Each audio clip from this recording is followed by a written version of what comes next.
Louis XIV, vous en avez peut-être déjà entendu parler, même si bientôt il va disparaître des livres d'histoire, mais en attendant, son symbole représentait la France magnifique, la France du château de Versailles, la France des inventions, la France de tout ce travail de l'eau qui a été réalisé d'ailleurs en partie par des Italiens, mais la France qui était vraiment le symbole de la puissance aussi militaire, la France qui dominait pratiquement toute l'Europe.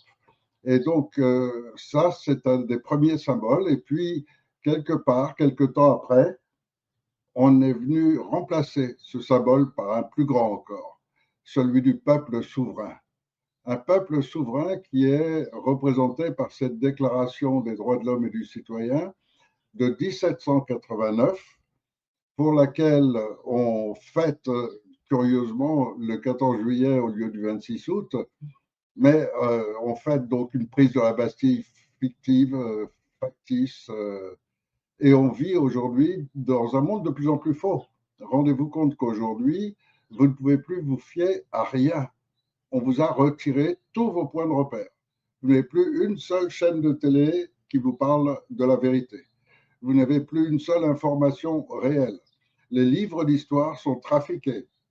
Toute l'histoire a été mensongère et menée tout ça par les politiciens, toujours par les mêmes.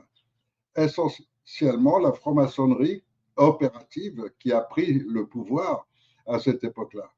Et aujourd'hui, vous n'avez plus rien de vrai. Vous ne pouvez plus vous fier même pas à vos messages. Vous ne savez pas qui les envoie réellement. Vous avez des systèmes aujourd'hui qui permettent de modifier les voix et donc de vous faire croire que c'est quelqu'un de votre famille quand c'est quelqu'un d'autre. Vous avez les systèmes visuels qui sont en train de changer complètement tous les paramètres, qui fait qu'aujourd'hui, vous voyez des vidéos sans savoir ce qui est vrai, ce qui est faux. On est dans le mensonge qui s'installe de partout. Tout est faux. Vous avez même la plupart des présidents qui sont remis en question. Est-ce que ce sont les vrais? Est-ce que ce sont des masques? Est-ce que ce sont des clones?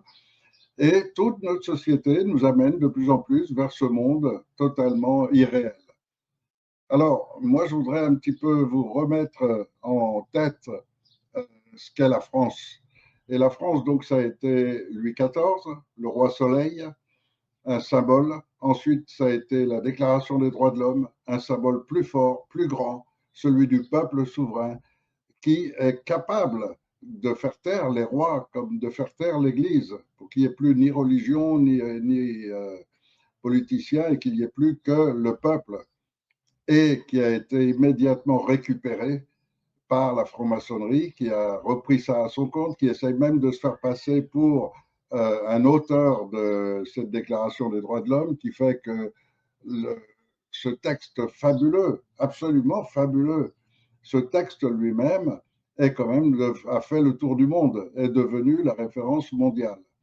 Et puis, ça a été le début de la grande industrie. Et là encore, qui est-ce qu'on retrouve?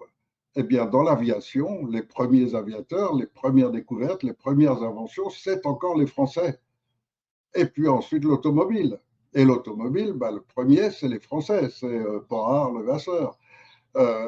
Les premières voitures, c'est les Français.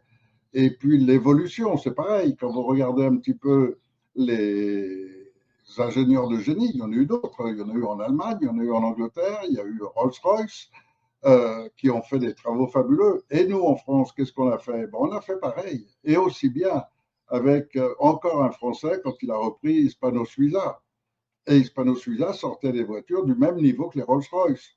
Niveau de luxe, niveau de...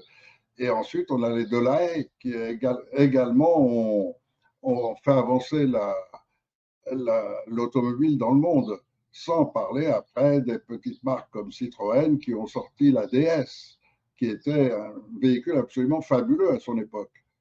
Donc, on est un pays qui a des capacités hors normes d'intelligence, de spécialisation.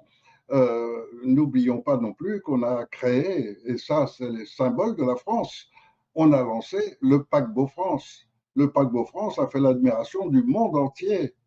C'était le paquebot le plus extraordinaire. On a ensuite lancé le Concorde. Et le Concorde a fait encore de la France euh, prestige mondial, admiré par le monde entier.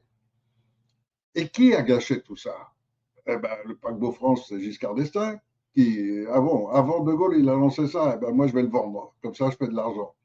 Et puis, au passage, quelques avions renifleurs et je peux me remplir les poches. Bon, il s'est bien rempli les poches, le père. Ensuite, on continue avec le Concorde. Ben là, c'est Sarkozy qui a agi par derrière et qui a forcé Chirac à ce qu'on abandonne le Concorde. Tout est manipulation, manipulation totale et tout ce beau prestige de la France qui reste encore, ne l'oublions pas. Dans le monde entier, on peut encore parler du paquebot France, on peut parler du Concorde, on peut parler des inventeurs de la voiture, des inventeurs de l'aviation, et c'est toujours la France.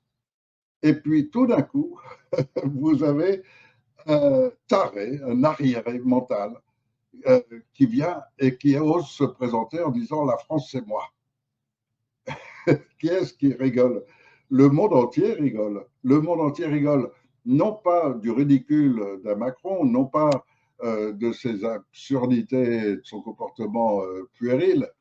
Le monde rigole de la France, de cette France si belle, si magnifique, si puissante, et qui, normalement, aujourd'hui, devrait encore être à la tête de la recherche dans la plupart des matières scientifiques, devrait toujours être la référence mondiale, pas seulement de la gastronomie ou du parfum, mais dans tous les domaines, car la France a été en tête de tout, du monde entier pendant 200 ans, 300 ans. Et tout d'un coup, vous avez un Macron qui arrive, qui vient s'afficher, montrer le ridicule, à quel point la France est tombée bas. Le symbole de la bassesse représenté par son propre président. C'est invraisemblable, c'est extraordinaire. Extraordinaire que les Français eux-mêmes se résignent, abandonnent tout espoir d'avenir, abandonnent toute illusion, abandonnent toute idée de grandeur. La splendeur de la France, ben c'est aussi la splendeur de son peuple. Et la splendeur de son peuple, ce peuple soleil, comme je l'appelle, ce peuple soleil, il n'est pas mort. Il existe toujours. Il a juste besoin du petit déclic pour se réveiller, pour redevenir lui-même. Car aujourd'hui, il n'est plus lui-même. Aujourd'hui, on l'a tellement infecté avec la chimie, on l'a tellement détruit tout son règne. On a détruit ses parfums, sa couture, on a détruit sa gastronomie, on a détruit toutes ses avancées scientifiques, on l'a détruit à tous les niveaux, qui fait qu'il redescend de tous les côtés. Dans toutes les analyses économiques, financières, dans tous les domaines, on voit que la France ne fait que descendre et perd tout.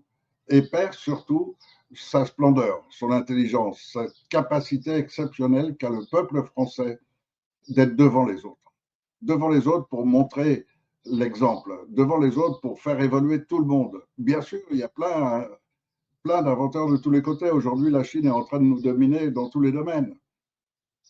Mais notre peuple existe toujours.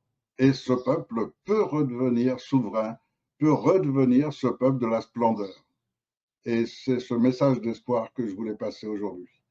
On peut redevenir ce peuple soleil qui a éclairé le monde entier pendant 200 ans et qui peut encore le faire. C'est pas perdu. Et on s'y attelle et on se bat pour l'obtenir. Et on va y arriver.